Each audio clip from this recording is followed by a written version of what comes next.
hallar islenlik öýüň içki bezegine kaşaňlyk goşýan inçe önümdir. Bugünkü günde hallar diňe bir biziň öýümizde däl, eýsem iş otogymyzy ýa bolmasa ofislerimizi bezemekde esasy orna eýe bolup durýar. Mehriban dogollar, amatly bahadan ýokary hilli hallar satyn almak isteseňiz, onu Ýüpek ýoly haly dukanyna gelmeňiz maslahat berýär. Elbette sizde şu pursat Ýüpek ýoly haly dukany nerede yerleşýär we bu dukanyna hallaryň haýsy görnüşleri bar diýen soragy dören bolmagy gatakmal. Häzir bu soraga şu video arkaly giňişleýin jogap berýär.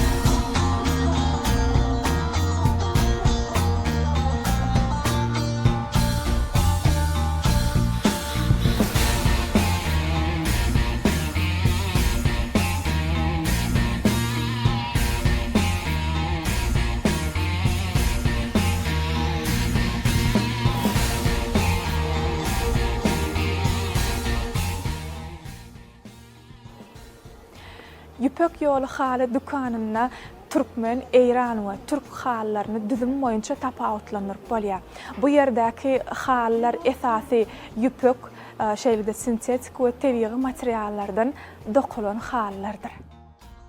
Şeýle hem Ýüpek ýoly haly dukanyna her bayramçylygyň hormatyna arzanladyş yglan edilýär we bu dukanyň köp sally sowda eden her bir müştere görýän halyňyzyň şu görnüşleri we şu portretlaryň dürli görnüşleri sowga berilýär.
Özüňizi we ýakynlaryňyzy owadan nepis hallar bilen begendirmek isteseňiz, onu siz Aşgabat şäheriniň Garrykulyýew köçesiniň uğruna yerleşýän Mehriban sowda toplumyndaky Ýüpek ýoly haly dukanynyň, şeýlede Altynasır Günnogor bazarynyň dukanlarynyň we ekranda görýän telefon belgileriňiz bilen arkaýyn habarlaşyp bilersiňiz.